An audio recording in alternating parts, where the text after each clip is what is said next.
Opa, e aí pessoal, bem-vindos ao Fitas Podcast. Meu nome é Lourenço Branzato e hoje estamos aqui com o João Jabur. Cara, se apresenta pro pessoal.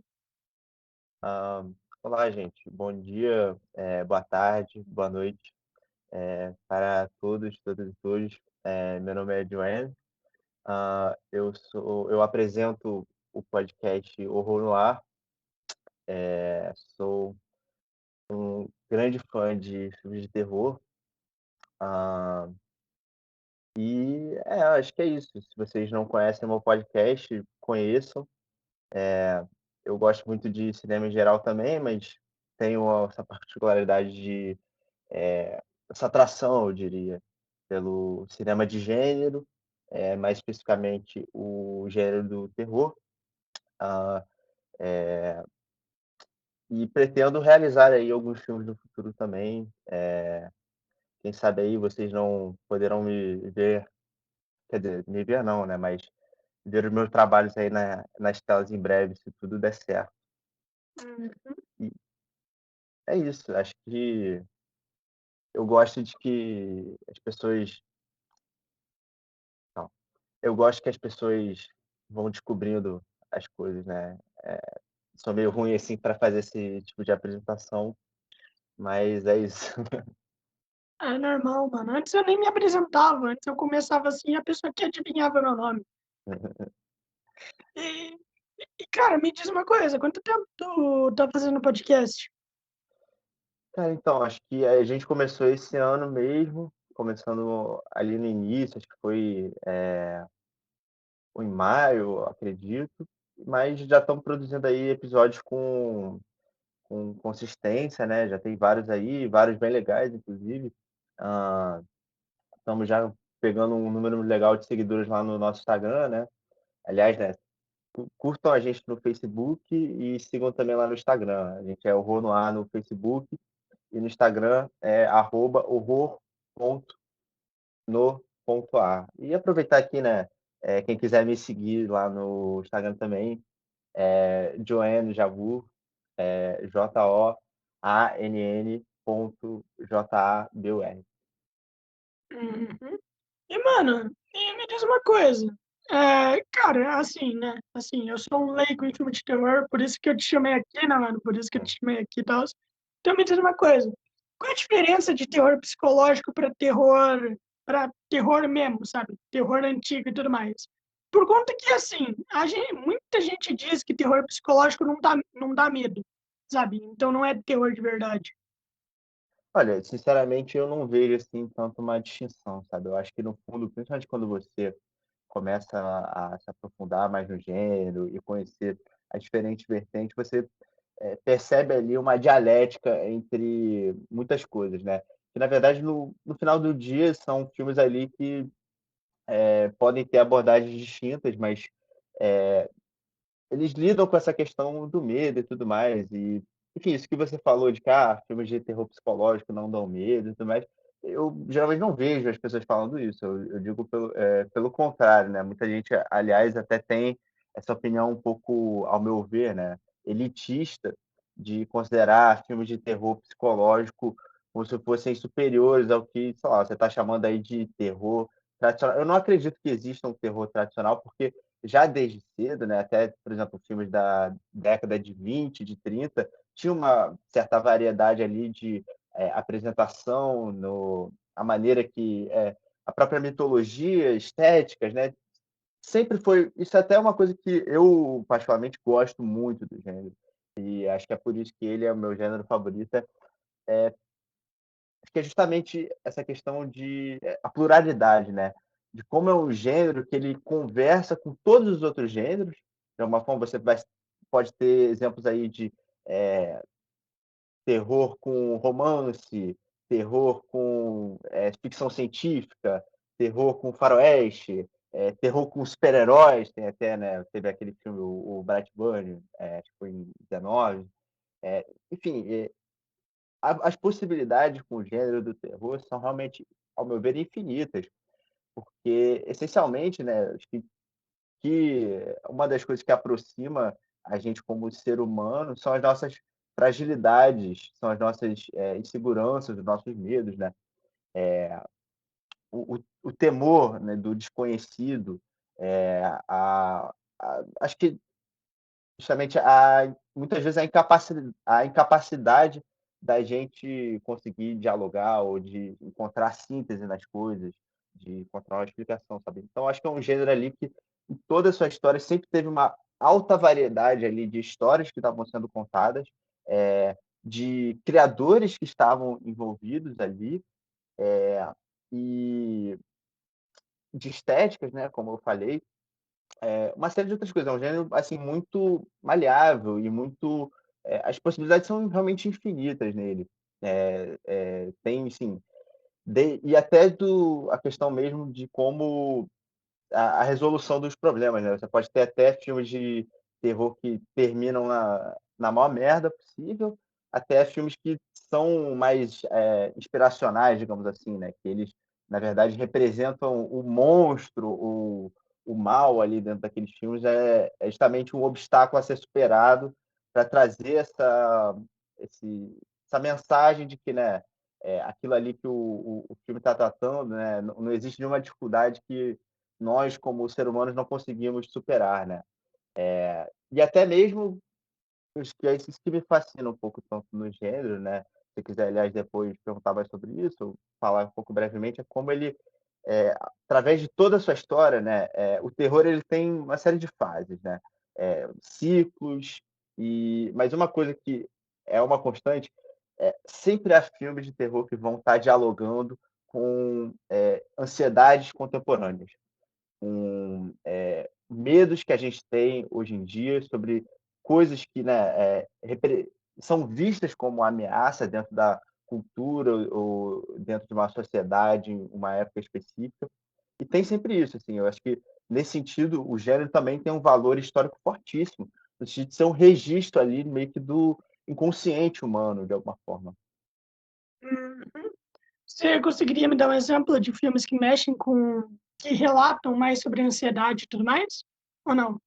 Você diz no sentido de estar dialogando com Tá eventos dialogando ali. sim, Olha, sim. sim, sim, tem muitos exemplos que a gente pode dar para isso, né. Isso tem muito a ver também com o tipo de a representação do monstro, né, porque o monstro, mais do que ser ali, né, uma figura dentro da história do filme, ele geralmente tem sempre um campo simbólico, né. Uma análise, assim, que foi uma das que mais me chocou, na verdade, foi a do Nosferatu, que é um filme alemão ali, né, é a versão alemã do Drácula, como eles não tinham os direitos autorais, eles fizeram ali meio que, né, dando outro nome, mudando algumas coisas, mas a história é a mesma. Mas o que muitos estudiosos, né, sobre, ali o movimento do expressionismo alemão colocam é que ele seria meio que uma representação das ansiedades do povo alemão da época, principalmente em relação ao povo judeu, né, porque é, o Nosferatu no filme, né, diferente ali do Drácula, que até no próprio livro do Bram Stoker, ele era apresentado como essa figura sedutora, né, um homem muito bonito e tudo mais. Aqui ele é muito feio e ele é um baixinho, careca, narigudo, que é um estrangeiro, né, é alguém que vem de fora e traz a peste para a Alemanha, na figura ali dos ratos dentro do filme e tudo mais. Algumas pessoas, é um tanto pesado, né, essa analogia. Algumas pessoas, inclusive, negam que isso seria o caso, porque o, o Murnau, perdão, que é o diretor do filme, ele tinha diversos amigos judeus, inclusive tem um ator judeu que atua no filme, enfim, se nega, dizem que esse não seria o caso exatamente, mas tem muita gente que também é um pouco, dá para fazer essa leitura, né, principalmente ali, do momento onde o filme veio, né, que foi no ano de 22 e tudo mais.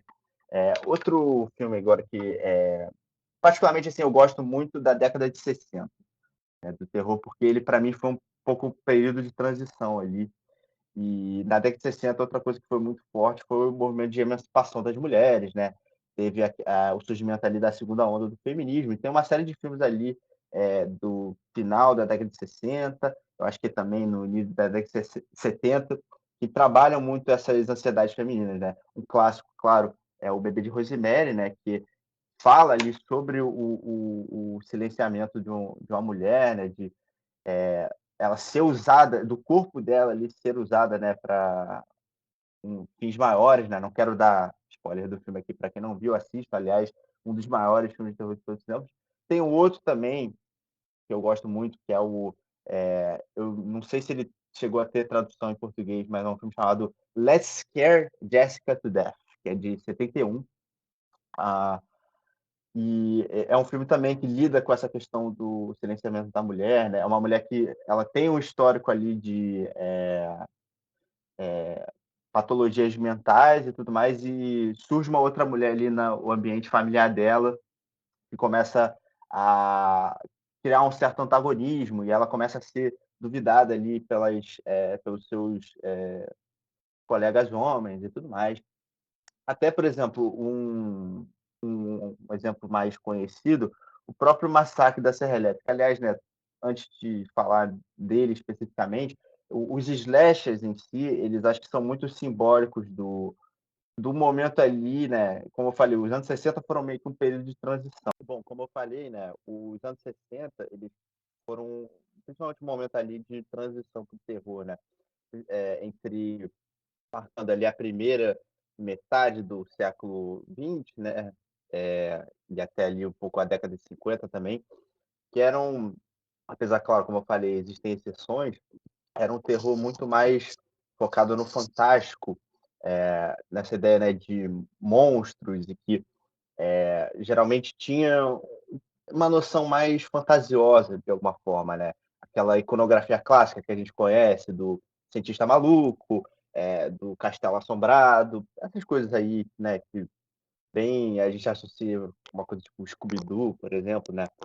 Que, aliás, é outra ali obra adjacente do terror que é fantástica. Mas um filme que eu acho que falta ali uma mudança disso, né? Esse terror mais fantástico, um terror mais visceral, que de alguma forma ele tinha um pouco mais de pé na realidade, né? Como a gente vai começar a ver ali da década de 70 em diante, que eram filmes muito mais viscerais e que testavam ali os limites que a violência poderia chegar. É um filme chamado Target, de 68, e é um filme fantástico, porque ele justamente é um filme que estrela o Boris Karloff, que é o ator que fez o Frankenstein, fez vários outros papéis também, acho que ele fez a Múmia, mas ele é mais conhecido como... Ele não fez a Fábrica de Chocolate também? Não foi ele que fez? A Fantástica Fábrica de Chocolate de 70 e pouco, 75 Hum, por aí? creio que não, porque acho que aí ele já tinha até morrido, porque o Target foi o último ou penúltimo filme dele, é de 68, né? Uhum. É, e, mas, enfim, nesse filme ele interpreta uma versão ficcional de si mesmo, onde ele vai fazer ele está cansado de fazer filme de terror, mas um diretor consegue convencer ele a fazer o último filme dele, né? E eles fazem o filme e esse filme vai ser exibido num drive-in, né? Aqueles cinemas ao ar livre, onde a galera vai com carro e tudo mais. E ele consegue convencer ele a ir na estreia do filme, né? Prestigiar e tudo mais. E ao mesmo tempo que a gente acompanha essa história do sujeito desiludido com a sua própria carreira e tudo mais, a gente tem a outra história paralela, que é de um menino que aparentemente normal, né, branco, que mora ali no subúrbio americano, tem aquela famosa família tradicional e tudo mais, que um dia acorda e mata sua família toda. E em seguida sai em em uma série de assassinatos aí que vão culminar nele chegando lá no drive-in, onde existe um encontro entre, né, é muito simbólico, o terror, esse terror fantástico, né, hollywoodiano, e esse terror real, né, das manchetes de jornal. Tanto que o próprio personagem do Boris Karloff, nesse filme, diz que ele, de alguma forma, se frustra com a própria carreira dele, porque ele não se vê mais como assustador, porque as pessoas agora leem coisas no jornal que são infinitamente mais perturbadoras do que qualquer filme seria possível, né? E é um filme aí, né, de 68 que meio que, de certa forma, prevê. Ele por si só já é um filme que trabalha com essa violência mais urbana ali, e principalmente o foco nesses espaços urbanos, ou então simplesmente espaços reais, né. A partir daí a gente começa a ver filmes que a geografia é uma parte muito mais essencial deles, da história que eles querem contar. E, eh, né, e esse filme, de alguma forma, também ele prevê ali a própria ascensão dos slashers ali na década de 70 e, claro, na década de 80 também, que foi o auge. E os próprios slashers também, eu acho que eles são filmes que refletem muito do tempo onde eles ocupam, né.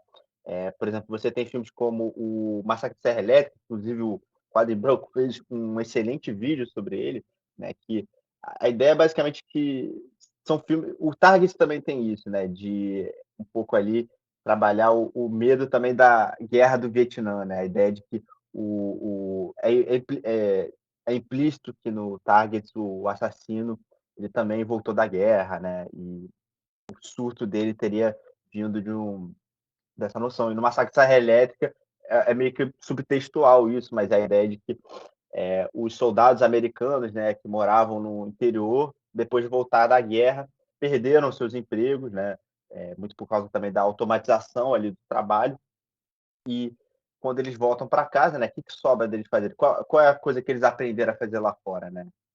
O abate de carne humana. Então eles Uhum, começam a matar as pessoas e vender carne humana, né.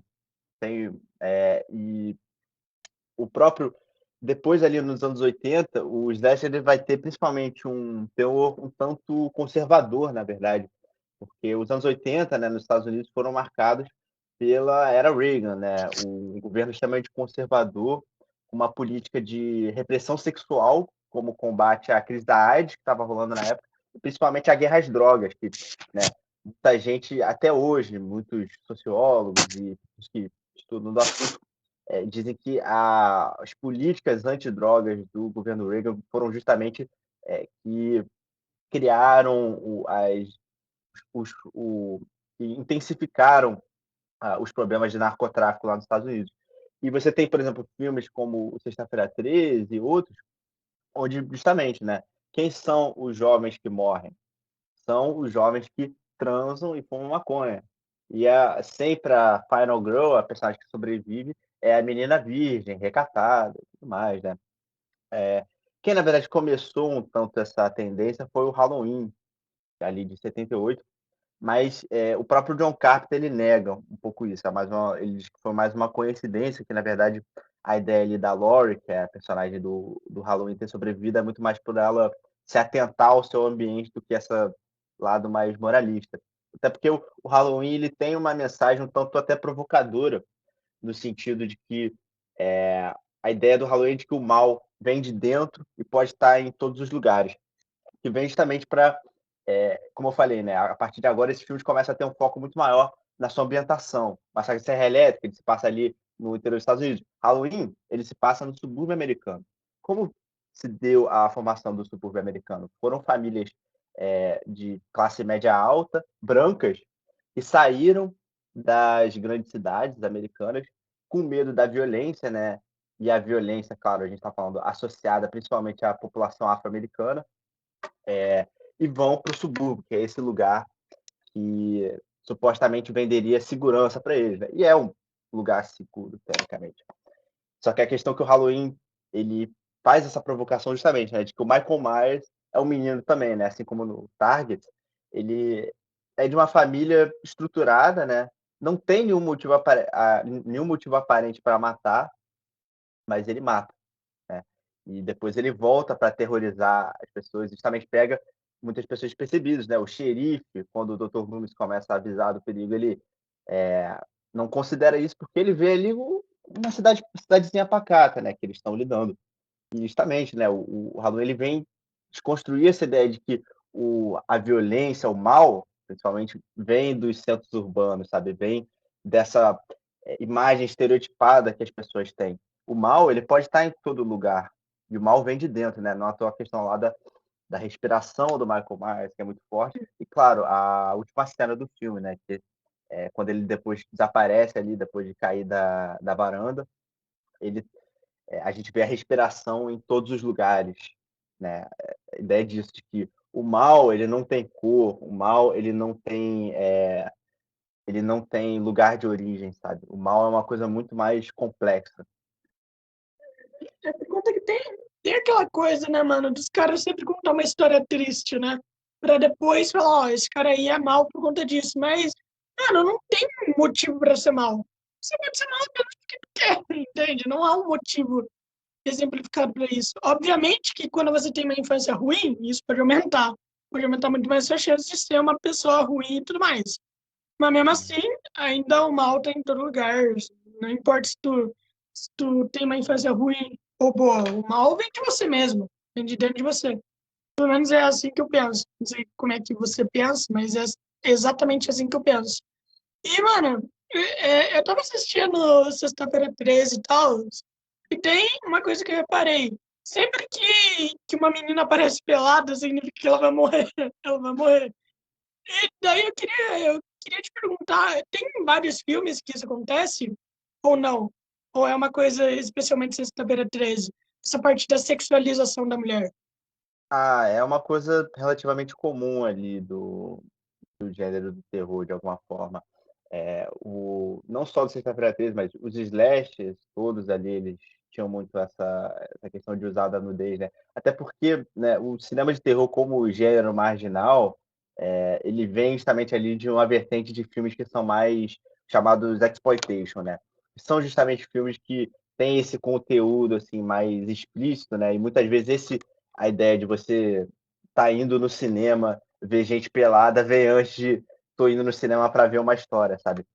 Então é um recurso, de certa forma, comum, assim, principalmente nessa época onde, né, não se tinha, foi depois ali, né, os anos 60 teve, como eu falei, teve essa maior ascensão do feminismo e tudo mais, mas na década de 80 já era uma coisa muito exploração do corpo feminino, principalmente, já era uma coisa, relativamente naturalizada, né. E até hoje alguns ainda têm, né, apesar de que é uma coisa a menos aí, justamente, né, essa época da década de 70, porque na década de 70 realmente era mais os filmes da exploitation, esses filmes realmente, assim, que, passavam em cinemas que eram ou cinema pornô, ou que eram do lado de cinema pornô, né.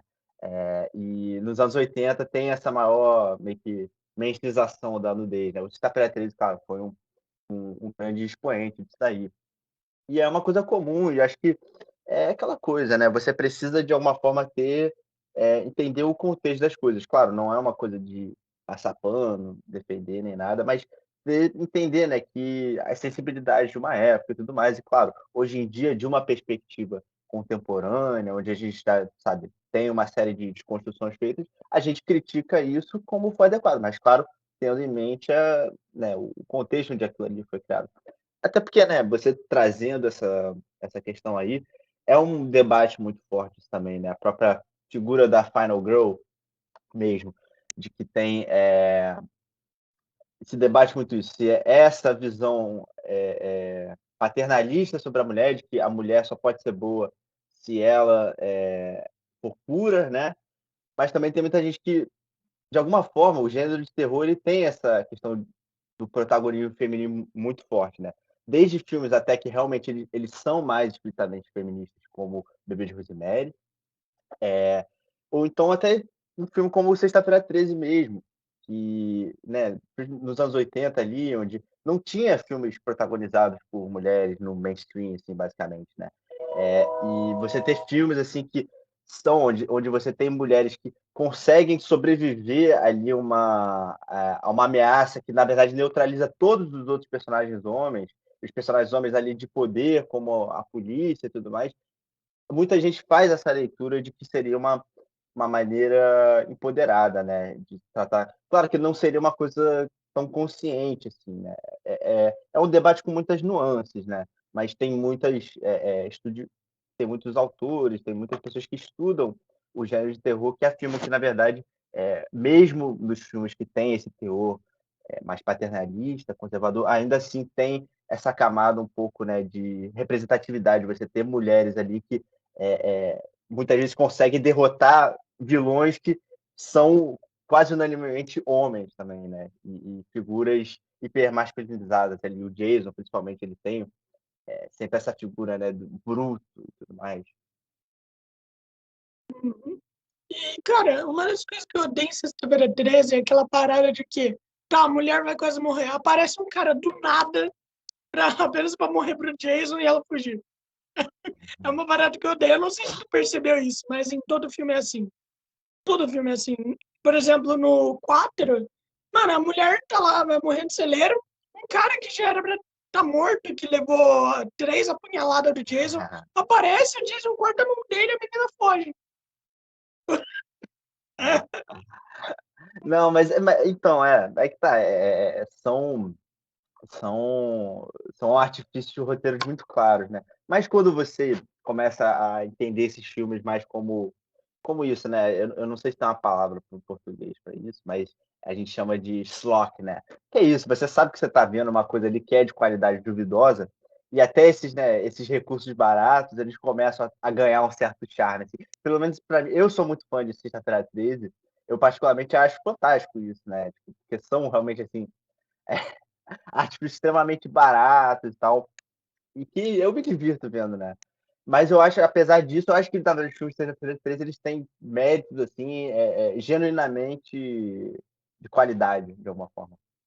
Uhum. Ah, aliás, eu acabei o 4 agora, né? Que é o capítulo final e tal. Daí eu quero te perguntar, eu devo ver o 5 ou não? Então, ó, assiste, cara. O cinco ele é um pouco subestimado, né? Enfim, né? Você já sabe o spoiler dele? Ah, bom, tudo bem. Mas, enfim, né? Ele tem coisas bem legais. Ele tem um dos meus personagens favoritos, que é o Red, que é o cara que. Tá, não vou dar spoiler da morte dele, porque é muito boa ali, mas é um cara que adora enchiladas. E o sexto eu acho bem legal, é um dos meus favoritos. O sétimo, muita gente gosta também, eu acho legal. Não é. Não tá ali no meu top, não, mas é bacana. Daí do 8 em diante cai bastante, assim. O Fred versus o Jason X, né? É uma diversão despretensiosa, interessante. Apesar, faz muito tempo que eu não vejo esse filme, tem que rever. É, e o Fred versus Jason, eu particularmente, assim, acho bem abaixo da média, mas muita gente adora e tal. Enfim, né? Acho que mais pelo próprio evento do filme em si, né? De ser o grande encontro. Isso daí desses dois ícones e tudo mais, mas para mim, assim, os melhores Sexta-feira 13 mesmo são o 4 e o 6 para mim. Gosto muito do 3 também. O primeiro, ele tem algumas coisas interessantes também, mas acho que é isso, assim. Mas, de qualquer maneira, acho que mesmo os filmes que são mais de qualidade duvidosa, eles ainda assim têm algum valor de entretenimento. Uhum. Menos o 9 porque o 9 nossa. Você sabe que hoje a gente tá na onda, né, dos universos compartilhados e tal. E daí, você acha que se a gente juntasse os filmes de terror, daria um ótimo universo compartilhado? Ou você acha que eles funcionam melhor como filmes próprios mesmo? Então, olha, é uma boa pergunta isso, porque eu acho que num sentido, justamente por filmes como Sexta-feira 13, e, enfim, vários outros, né? O Sexta-feira 13 eu acho que é o pior agravante dessa questão. Que, né, hoje em dia a gente fica tão nessas coisas, né, de universo compartilhado, de cronologia e tudo mais, de ter essa consistência, né? Que às vezes eu acho que até, de certa forma, atrapalha o filme. O Sexta-feira 13 ele caga para isso, né? Ele tem inúmeros erros de continuidade de um filme para o outro, né? Inconsistências mesmo, sabe? Coisas ilógicas, sabe? E nesse sentido, e várias outras franquias também. Chuck, que eu adoro, apesar de ser uma franquia que também ela se atenta mais às outras para continuidade, ainda assim tem inúmeros erros de continuidade também. Eu acho também, tipo, essa coisa né, de consistência, de cânone, não ser uma coisa tão importante nesses filmes, eu acho que abre brecha para isso, sabe? Justamente por, acho que às vezes, né, esses filmes poderem ser, o foco deles muito mais ser essa diversão despretensiosa, sem a necessidade ali de ter uma grande história significativa e tudo mais. Eu acho que tem uma possibilidade para isso. Eu, particularmente, acho que seria muito legal ver um filme ali onde tivesse um encontro dos slashers. Vou até fazer. Eu acho que eu cheguei a ter essa ideia com algum amigo meu, que seria esse presídio, né?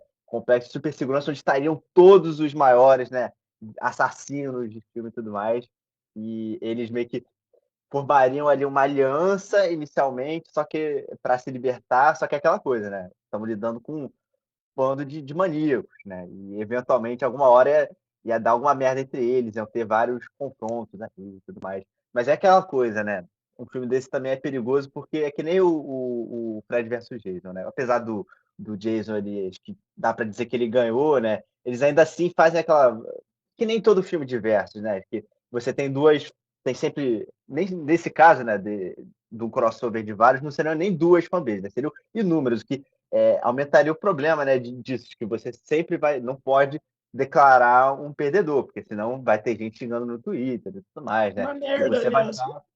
Uma merda. É, pois é. Então, nesse sentido, a menos que fosse uma coisa assim de. É uma daquelas coisas que só funciona na fanfic, porque para ser uma história catártica, né? Precisaria alguém ali, né? Inevitavelmente matar os outros, e a gente tem que fazer essa escala de quem é mais foda. Uhum. Cara, tipo assim, você sabe de onde surgiu os clichês? Por conta que tem muito clichê, né? Tem, pelo menos tinha, não sei se hoje em dia eles ainda botam muito clichê ou não. Até, pelo menos eu acho que é um pouco difícil, né, se não colocar. Deve ser Sim, sim. complicado não botar. Não, mas como eu falei, né, acho que alguns clichês isso que a gente pensa, né, que alguns clichês na verdade são bons, né. A gente tem essa Uhum. ideia de achar que clichê é uma coisa necessariamente mas não, aliás, aliás, podemos fazer essa distinção, né. Clichê geralmente é essa coisa que é cansada, né, que é uma coisa que nem um que eu mais detesto, né, é o fake jump scare, que é aquele assim: "Ah, tá criando atenção e tudo mais, né? A mulher vai lá abrir o armário, ela abre e não tem nada. Daí, ainda bem. Daí, tipo assim, né? Tá olhando pra trás, a câmera vira, tá um assassino atrás dela. Sabe? Esses aí já se cansaram, assim. Mais coisas, tipo assim, né? Tem coisas que são tropos, né? Que são coisas ali que. Isso não se restrita só ao terror, né? Qualquer gênero tem essa coisa, né? Que são elementos narrativos recorrentes que até são coisas que caracterizam o gênero em si, né? Mas aí vem a questão de, né, como você utiliza deles e como até você desconstrói, né? É, se isso é uma coisa um pouco mais ousada, que é um pouco mais arriscado e tudo mais, nem sempre funciona, mas e é mais difícil de chegar até isso, né? Mas é aquela coisa, acho que tem alguns tropos que não necessariamente são uma coisa tão ruim. E você perguntando de onde surgiram, acho que isso não necessariamente tem uma resposta, sabe? Acho que, como eu falei, isso é uma coisa que está ali, na verdade, em todos os gêneros narrativos, né? De que certos gêneros narrativos se constituem justamente em elementos estéticos, elementos narrativos e principalmente estruturas de história que a gente que tem essas histórias têm em comum, né? Mas eu acho que também tinha porque talvez, né, a gente ainda esteja no auge disso, mas como muita gente fala dessas coisas, os clichês, filmes de terror tem muito clichê e tudo mais, mas, poxa, esses filmes de aventura, principalmente, né, super-herói, porra, eu diria que tem até mais, cara. Tem até mais. O próprio filme é clichê. O próprio filme. Sim, exatamente. Não, e de filmes ali que tem, beleza, né? Muitos filmes de terror também tem, seguem a mesma estrutura ali, mas eu sinceramente vejo muito mais filmes de terror utilizando ali de uma estrutura similar e fazendo uma coisa pelo menos minimamente interessante do que, sei lá, muito filme de super-herói aí que acaba que sempre termina aquela, não, a luta com o gigante de CGI cinza no fim. Ah, sim, eu entendo. Eu acredito que o clichê pode ser muito bom se bem utilizado. Isso não significa, não, o clichê não é necessariamente ruim, mas sim pode ser tipo utilizado da mesma forma que qualquer outro filme faz. Daí fica ruim. Por exemplo, um clichê que eu odeio, o clichê do espelho. Lá que a mulher limpa a cara, tem um monstro atrás dela. Hum. Mano, é o clichê mais comum que tem. Qualquer filme de terror. A pessoa vai lá, chega perto do espelho, tu pensa, mano, tá, beleza, vai aparecer alguém atrás dela. Você já pensa assim, só de ter um espelho ali. Você já sabe que aquele espelho vai ser utilizado para isso. Sim, Então, é um exatamente. espelho bem. Um espelho não, é um clichê bem comum, velho. Todo mundo Aham. já sabe disso. E não dá para você utilizar de outra forma. A Não, menos dá. que. A Dá. menos Por que você exemplo, bata o você não. espelho na. A menos Não, que você então. bata o espelho na criatura. Daí dá. Então, não, você pode usar ali justamente, né, isso que eu acho interessante, que é uma coisa que eu, aliás, pretendo utilizar nos meus filmes, né, é justamente isso, como a gente já tem isso gravado no nosso inconsciente, de que, esse símbolo já, olha, o espelho vai ser utilizado para esse recurso tal. Você deixa o espelho ali, bota o personagem ali olhando no espelho, não acontece nada, sabe. Porque ali você cria uma tensão, justamente esse anticlímax cria um desconcerto. Tem muitos filmes que eu gosto que tem essa coisa da tensão constante construindo. O Halloween ele faz muito isso, assim, mas pensando agora 2 filmes que têm essa coisa de acompanhar mesmo ações, cotidianas, né, ou então ali, né, são filmes que têm construções lentas, que você justamente, né, tá tendo essa construção lenta, vai ter um payoff ali, e não tem. Sabe, isso cria um desconcerto.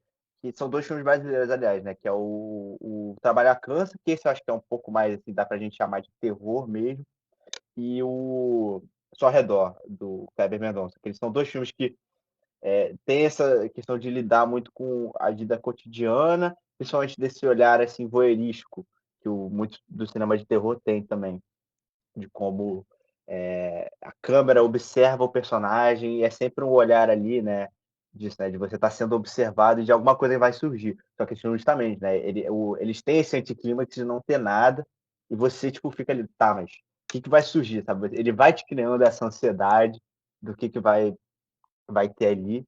Até que ele culmina os momentos ali onde tem essa catarse, vem de lugares onde você não espera, de lugares ali que na verdade já estão estabelecidos e a construção, sabe, como ele te distrai, nessa construção das cenas, algo que estava acontecendo ali enquanto ao mesmo tempo você subestima, e acaba que aquilo é a catarse do filme, ou então alguma coisa assim, né, que essa tensão acumulada ali leva para uma coisa específica.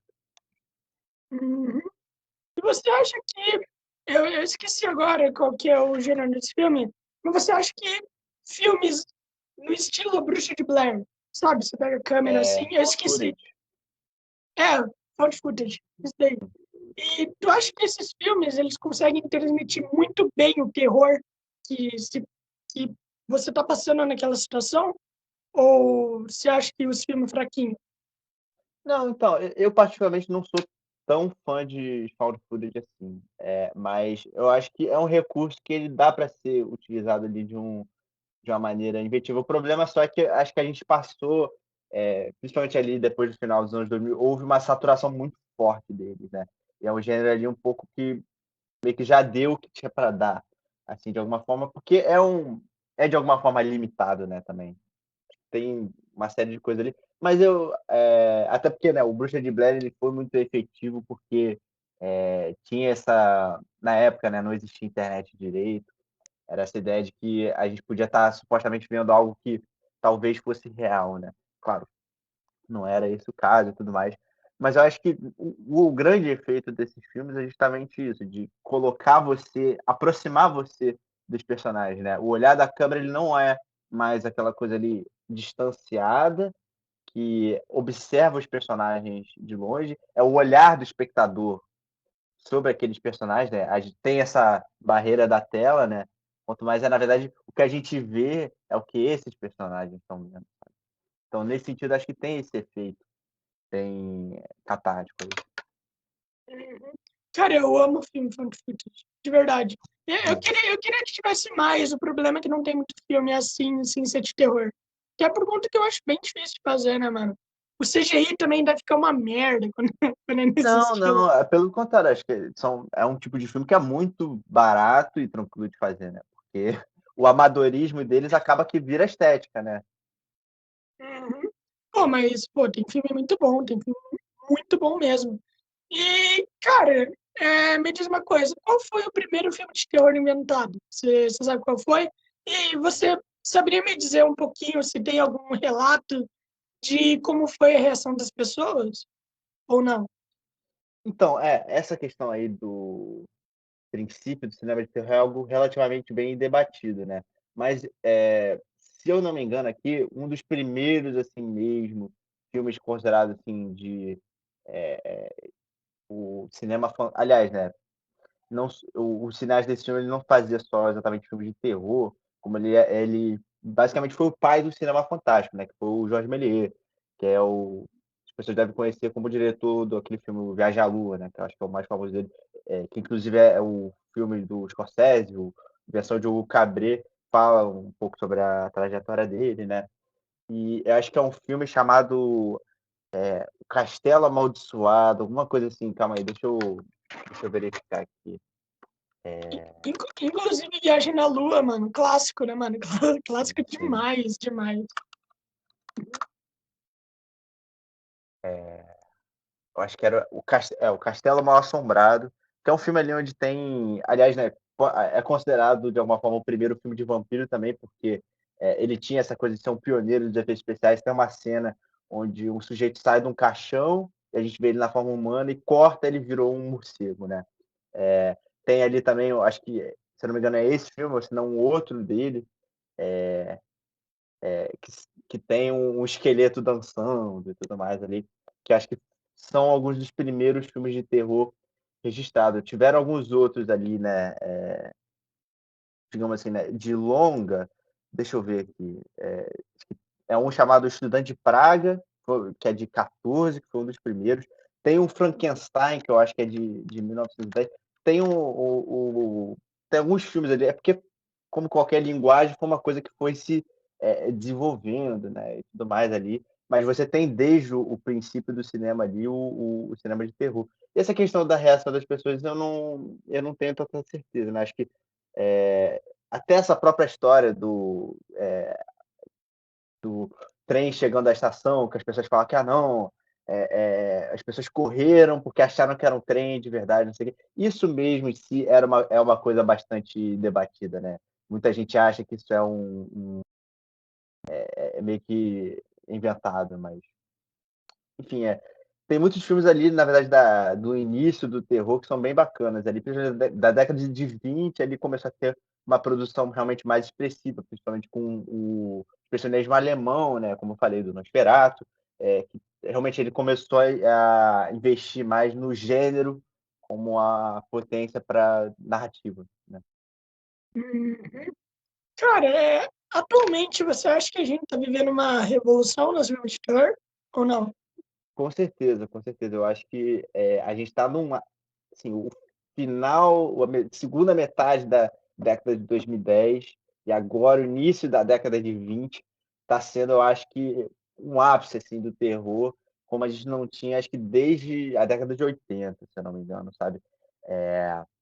Realmente, assim, tem tido filmes assim muito bons, sabe? E uma variedade de filmes também, principalmente filmes ao redor do mundo, sabe? O cinema brasileiro de terror, principalmente nesses últimos anos, tem passado por uma revolução, de verdade, que saíram alguns verdadeiros clássicos, assim, recentemente, né? Eu falei do Trabalhar que ele é de 2011, mas o Marco Dutra e a Juliana Rose fizeram, assim, para mim, um dos grandes clássicos não só do cinema de terror, mas do cinema de gênero, esse brasileiro, que foi o Boas Maneiras, que eu acho que ele é de 17, se eu não me engano, que, aliás, se você não assiste, assista, é um filme lindíssimo, sabe? É isso que eu falei, né? Muita gente não gosta de filmes de terror porque são sujos, são assustadores. O Boas Maneiras é um filme que ele tem gore, ele tem elementos de classe de terror e consegue ser uma história belíssima, sabe? E para mim é um filme que me inspira muito, né?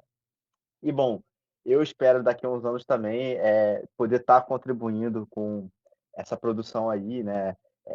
Enfim, os brasileiros têm muitas histórias a contar aí. Só para citar outro também, tem o Rodrigo Aragão, e ele tem, a gente estava falando sobre o universo compartilhado, ele tem um universo compartilhado dos filmes dele de terror, e é fantástico isso, o cara fazendo cinema independente, ele mesmo faz os efeitos também, sabe? E tendo essa ambição, né? Saiu, acho que ano passado, o último filme dele foi O Cemitério das Almas Perdidas, que é um banho de sangue, assim, sabe? Um gore fantástico, sabe? É muito bom ver isso o nosso cinema produzindo assim obras assim, sabe? Que são explicitamente de gênero e tudo mais. Porque, né? É uma coisa, apesar do cinema brasileiro claro, né, sempre teve muita dificuldade, mas conseguiu ainda assim ter uma produção extremamente expressiva e ser um dos cinemas mais reconhecidos mundialmente, sabe. Mas ainda assim, o cinema de gênero, sempre foi uma coisa bastante limitada no Brasil. Mas a gente tem, claro, aqui um ícone do terror, né, que foi o Zé do Caixão, que inclusive, né, teve a notícia agora recentemente que ele vai ganhar um remake. Eu tenho minhas opiniões sobre isso, mas eu acho que tem uma coisa boa que é que muitas pessoas, eh, aqui no Brasil e fora, principalmente, vão poder, toda uma nova geração vai ser introduzida ao cineasta fantástico que foi o Zé Mujica, sabe. E um cara revolucionário mesmo, porque ele, basicamente, quase 50 anos de história, ele sozinho, né, conduziu ali a produção de horror nacional. Uhum. Qual que é a importância do Zé do Caixão pro terror nacional? Ou até pro mundial, assim? Toda, para o Brasil toda, por não só o Zé do Caixão, porque a gente isso que eu acho que também é fantástico, né, como o personagem e o criador se misturam, inclusive tem um filme dele onde ele trabalha isso que é eu esqueci agora, é um de 73, calma aí, deixa eu lembrar o nome, que esse filme é muito bom, que é o isso é outra coisa fantástica também, né, que a gente fala sobre filmes metalinguísticos, foi uma coisa que começou a ter muito na década de 90 e tudo mais. Em 73, o Mujica já estava fazendo um filme metalinguístico, onde onde ele enfrentava o seu próprio personagem, né. O nome do filme é Exorcismo Negro, 74, aliás. Mas voltando, por essa questão aí, né, dele ter sido o grande, quase assim, não vou dizer o único, né, mas o principal expoente de produção de filme de terror e dele basicamente, né, numa época onde o cinema brasileiro estava vivendo, né, a época do cinema novo, que tinha uma linguagem, uma estética muito particular ali. Ele chegou lá e falou: não, vou fazer um filme de terror assim que tem elementos extremamente tradicionais do gênero, tem inúmeros tropos, né, como a gente está falando de gênero ali, e ainda assim uma coisa profundamente brasileira, né, e que é provocadora também, sabe. O Zé do Caixão, ele é um personagem fantástico, porque, principalmente no primeiro filme, né, o Meia-Noite Levarei Sua Alma, ele é uma figura de caos ali, né, na cidadezinha ali que ele vive, ele é um sujeito ali que causa uma perturbação na ordem, né. E ainda assim, né, por mais que isso que é fantástico, né, um personagem que o filme não simpatiza com ele, mas ele tem esse carisma natural, assim, de ser extremamente caótico, que faz a gente, né, só querer ver qual vai ser a próxima que ele vai aprontar.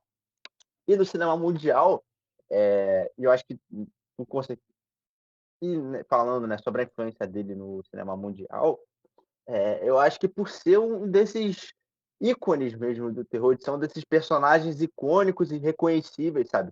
E isso é fantástico, que o brasileiro conseguiu criar esse personagem que entrou no folclore maior de terror, sabe.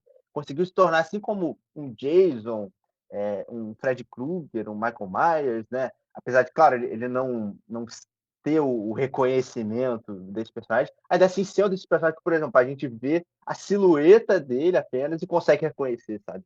Ele tem toda uma iconografia relacionada, ele tem, uma série de frases ali que são associadas a ele, eh, cenas marcantes, sabe.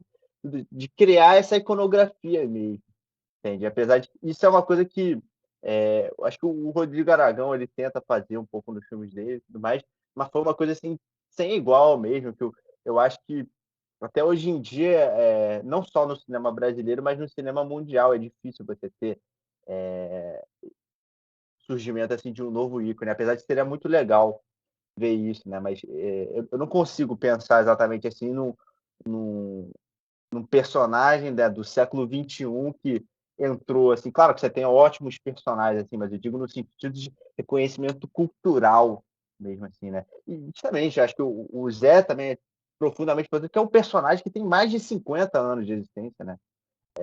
Vai fazer Uhum. 60 daqui a pouco, né, em 24 vai estar 60 anos, sabe. Então ele é, na verdade, da geração anterior ao Michael Myers, Leatherface. Uhum. Qual que é a maior premiação de filmes de terror que tem? Pergunta que, tipo, por mais que eu sempre escute sobre premiação, eu nunca vi uma premiação focada em filmes de terror. Tem? Então, eu acho que tem. Tem o Scream Awards, tem o outro, Saturn Awards, que ele é mais para filmes fantásticos em geral e tudo mais.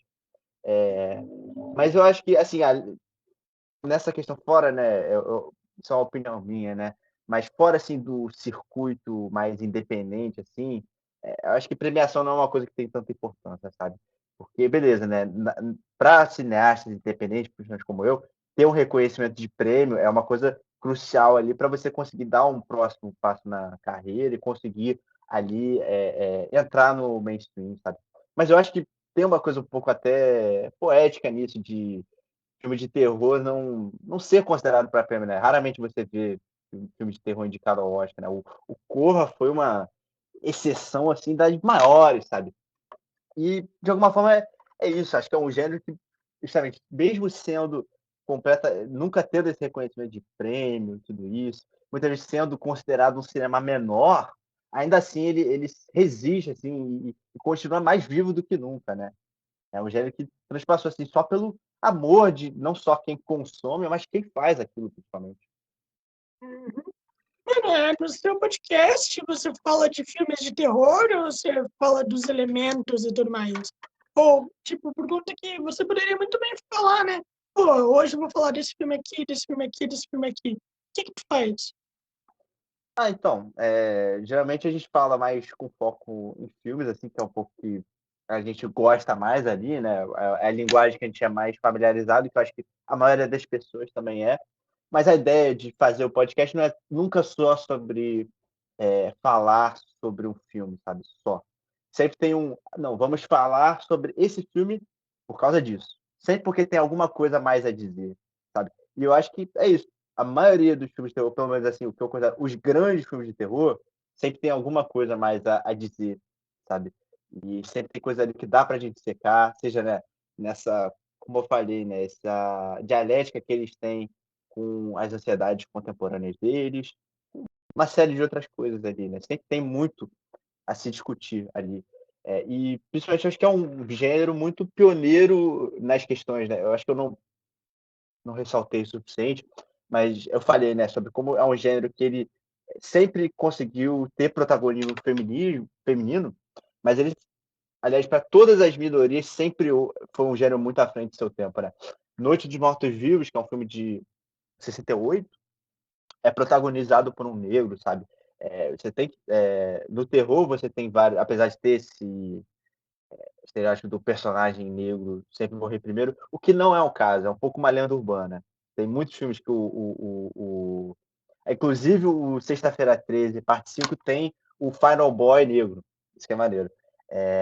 Mas principalmente também questões de gênero e sexualidade. Tem muitos filmes, assim, de terror que são muito gays, sabe, que são muito, eh eh que realmente, assim, como eu falei, né, por ser um gênero marginalizado,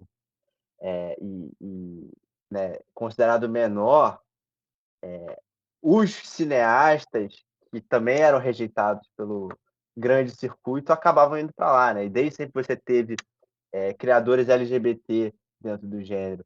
O James Whale, que é o diretor do Frankenstein, Noiva de Frankenstein, ele era um homem gay assumido.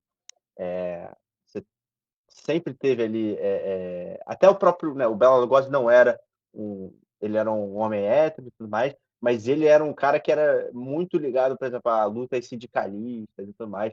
Então tem, olha só, né, para quem chora aí na internet falando que não, a militância está estragando os meus filmes, não sei o quê. Olha, querido, a militância criou o gênero de terror. Uhum. E, cara, a representatividade ajuda muito, velho. A galera fica falando, pô, mano, quem lacra não lucra. Como não, mano? Como não lucra, mano? Lucra Com certeza. demais. Não, isso que você falou, né, aproveitar aqui para citar e agradecer novamente o querido Don Mancini, criador da saga Chuck, e o filme Filho de agora, né, aliás, A Semente de Chuck, como ele foi renomeado aqui no Brasil, que eu acho que apesar de ser um título estranho, é mais apropriado. Foi o filme que ajudou eu a descobrir que eu era uma pessoa trans. E, enfim, foi muito importante isso. Eu acho, novamente, né? Como os filmes de terror, eles muitas vezes estão extremamente à frente do seu tempo nas discussões. Um filme de 2004, se eu não me engano, trazendo um personagem que se dizia nem homem nem mulher, sabe? Uhum. É Sim, sim. incrível isso. Mano, se tu não quiser falar, não fale, mas como que você descobriu isso? Como é que foi pra você, essa transição e tudo mais? Ah, foi só perceber, me olhar no espelho e perceber quem eu era, parar de mentir pra mim mesmo. Ah, mano, que da hora, velho. E me diz uma coisa, aliás, tu tá vendo a série? Essa Chuck tá muito Claro, boa. claro. Fantástica, fantástica. E o que você achou? É que assim, eu não assisti os filmes do Chuck, eu tô vendo só a série, depois eu vou ver os filmes. E daí eu Não, não, queria te mas falar. assista os filmes antes da série, porque Ah, ainda não tá tendo, mas eu te aviso que daqui a pouco vai ter muita conexão, entendeu? Então é bom você catch up. sim, sim. Quem assistiu muito foi meu irmão. Daí eu queria saber, os caras readaptaram o Chuck ou o Chuck continua quase a mesma coisa dos filmes? Então, Como é que tá sendo? sim, continua assim. Como eu falei hoje mais cedo, o Chuck é uma das poucas franquias ali que realmente parece ter uma dedicação ali em construir uma continuidade única. Então, esse personagem que a gente vê aqui na série é o mesmo personagem lá do filme de 88. Inclusive, né? Isso é. Quer dizer, não, assim como o Robert Englund, que faz o Fred Krueger, o Brad Dourif fez todos os filmes do Chuck. Menos, assim como o caso do Fred Krueger, menos do remake. Então tem essa consistência ali do personagem. E também tem outra coisa fantástica, que é o Don Mancini, né? Que é o criador da série. Ele escreve desde o primeiro filme, dirigiu a partir do Semente e em diante, e agora está fazendo a série também. Uhum. Então tem Pô, essa consistência ali, sabe? Apesar, novamente, tem contradições ali dentro do cânone, mas ainda assim, em termos de espírito, por mais que os filmes tenham ali, né, eles vão tendo umas mudanças de tom conforme nas diferentes fases da franquia, ainda assim tem uma consistência ali. E principalmente o personagem do Chuck ali, ele sempre. Ele é muito bom, cara. Eu amo o Chuck. Não tem como. na série, provavelmente ele. Spoilers aqui, tá? Na série, ele é o espírito de um assassino dentro do boneco, né? Como aparentemente deu Não, pra ver. não, mas isso é spoiler de 30 anos atrás.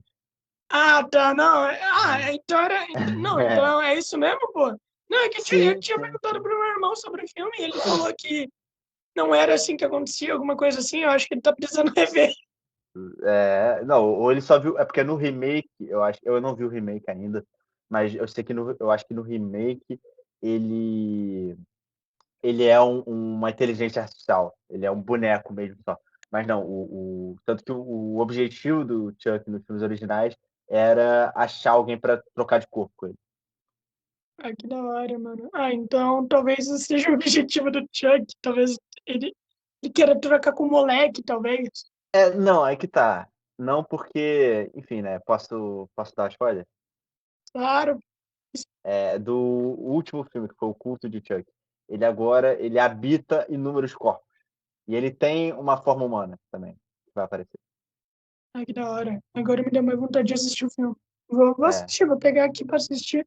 E, mano, e a gente vai encerrar por aqui, tudo bem pra você? ué, você que sabe, querido.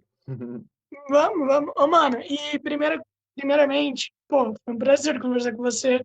Sempre que Ah, tu quiser obrigado. voltar, mano, sempre que tu quiser voltar, fica à vontade. Ah, e uma coisa, você acha que o Halloween acaba acendendo um pouquinho desse fogo da galera de assistir filmes de terror ou não? É, perdão, não sei se eu compreendi a pergunta. Ah, não. Eu perguntei pra você, você acha que o Halloween meio que faz a galera voltar a assistir ou não? Eu não sei porque eu usei entre Ah, sim, aspas. é porque eu achei que você estava falando da franquia de filmes, né? Sim, não, Ah, com tá. certeza. Não é à toa que todo mundo em outubro faz o famoso Spooktober, né? Que já é uma tradição por si só assistir filme de terror em outubro, né? Mas agora com o crescimento da comunidade de terror na internet e né, popularização de Letterboxd, essas coisas aí, se tornou uma tradição, acho que ainda mais presente, o que é muito legal, sabe? E isso que é foda, sabe? Por isso que eu falo que o terror é o melhor gênero de todos, sabe? Porque mesmo ele sendo rechaçado pela crítica, ignorado completamente nas premiações, ele tem, pô, uma das fanbases mais dedicadas, sabe? E ele não morre, tá vivo até hoje, tá no seu ápice agora, e mais que isso, ele tem um mês inteiro para ele, sabe? Tem um mês inteiro de pessoas que só assistem filme de terror. Que outro gênero tem isso? Pô, a galera assiste filme de romance em junho, né? Que é o Dia dos Namorados. Uhum. Pessoas, não, vou. Esse mês agora de junho, vou só parar para ver filme de romance. Você vê isso? Não, não, não, não. Até por conta que filme de romance é muito chato. Meu Deus do céu. Tu assiste dois, tu já sabe todos os filmes. Ah, não, mas isso aí é uma visão preconceituosa sua, né? Alguém diria a mesma coisa, um fã de filme de romance provavelmente diria a mesma coisa sobre filme de terror. Eu Uhum, acho, beleza, sim. como qualquer gênero tem sua saturação, né? Mas acho que tem muitos filmes de valor. Inclusive, tem muitos filmes de romance com terror que são fantásticos. Uhum. Quais, mano? Quais? É que, assim, primeiramente, falei aquilo por conta que eu não gosto de filme de terror mesmo. Filme de terror não, filme de romance mesmo. Então eu falei aqui apenas para ser um pouquinho idiota Então, nesse sentido. tem muitos, inclusive muitos clássicos. O Boas Maneiras que eu falei, ele durante, pelo menos pela primeira metade dele, ele é um filme de romance, praticamente. O clássico, Possessão, é um filme de romance também. Tem outro que eu vi também, o Fright Night, que acho que é Noite dos Arrepios, se eu não me engano, é um filme de romance. Tem um que eu quero ver também, que é o Only Lovers Left Alive, do Jarmusch. A Mosca também pode ser considerado um filme de romance aí. Tem muitos filmes. Como eu falei, né? O terror é foda porque ele consegue se misturar ali com outros gêneros e até tornar eles mais interessantes. Uhum. Então, é isso, mano. A gente vai acabar por aqui. Você quer recomendar 3 filmes de terror pra galera assistir? Bom, acho que a nossa conversa aqui já rendeu várias recomendações, né? Com Mas certeza. olha, só para. Então, calma aí, vamos lá. Só para galera saber quais são assim, os essenciais. Eu recomendo muito Target, de 68, que em português acho que ele chama Na Mira da Morte. O Boas Maneiras também, que é incrível, incrível de verdade, assim, um dos melhores filmes brasileiros dos últimos anos. E deixa eu ver o que mais aqui também posso recomendar. Deixa eu pensar. Tetsuo, de Iron Man, que também é um dos meus favoritos. E é um filme de body horror japonês, que é doideira. É um filme um tanto difícil, mas ele é curtinho, então é uma experiência que vale a pena. Uhum. É Então, a mano, maior loucura que vocês vão assistir na sua vida. eu espero que tenha gostado. Velho, divulga aí pra galera tudo que você tem que divulgar para eles acessarem e tudo mais. Uma coisa no seu podcast, o que mais você tiver que Uhum. divulgar. Tranquilo. Então, Se você puder, na verdade, deixar eu te mando o nosso Linktree, você deixa ele lá na uhum, descrição marota. sempre É isso. deixa. É isso, acho, basicamente. Sigam lá no Instagram, joanne.javu. E é isso. Então, É, mano, cara, muito obrigado e até eu mais, que mano. agradeço a oportunidade. Então é isso, mano. Tenha uma boa noite. Seu podcast vai estar disponível amanhã ao meio-dia. Então é isso, mano. Falou aí. Valeu, querido. Tamo junto. Boa noite.